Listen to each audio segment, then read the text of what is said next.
નમસ્કાર, સંદેશ ન્યૂઝના digital platform પર હું છું આપની સાથે જુહી। ઘણી વખત ફાયદાની વાતમાં આપણે જ્યારે વાત કરતા હોઈએ ત્યારે સવાલો થતા હોય છે કે અત્યારની જે પરિસ્થિતિ છે તે પ્રમાણે વાદળ ફાટવાની ઘટના એ કેવી રીતે બને છે। સૌથી પહેલા તો આપણે કહીએ કે વૈજ્ઞાનિકો માને છે કે વાદળ ફાટવા જેવી ઘટના હોતી જ નથી। તો વર્ષ 2013માં ફાટેલું વાદળ કેદારનાથમાં અને તેની સાથે જમ્મુ કાશ્મીરમાં, કેરળના વાયનાડમાં અત્યારે જે સ્થિતિ છે તેનું કારણ શું?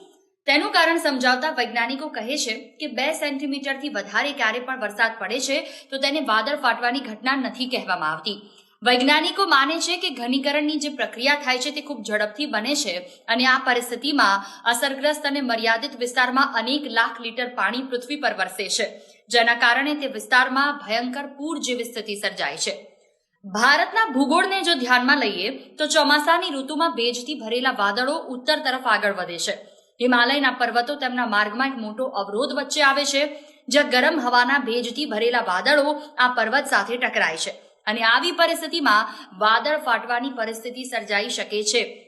જો કે તેનું નામ આપણે વાદળ ફાટવું આપ્યું છે, પરંતુ વૈજ્ઞાનિકો તે કહે છે કે અવરોધના કારણે વધુ વરસાદ વરસી જાય છે એક સાથે, જેના કારણે આ પરિસ્થિતિ સર્જાય છે।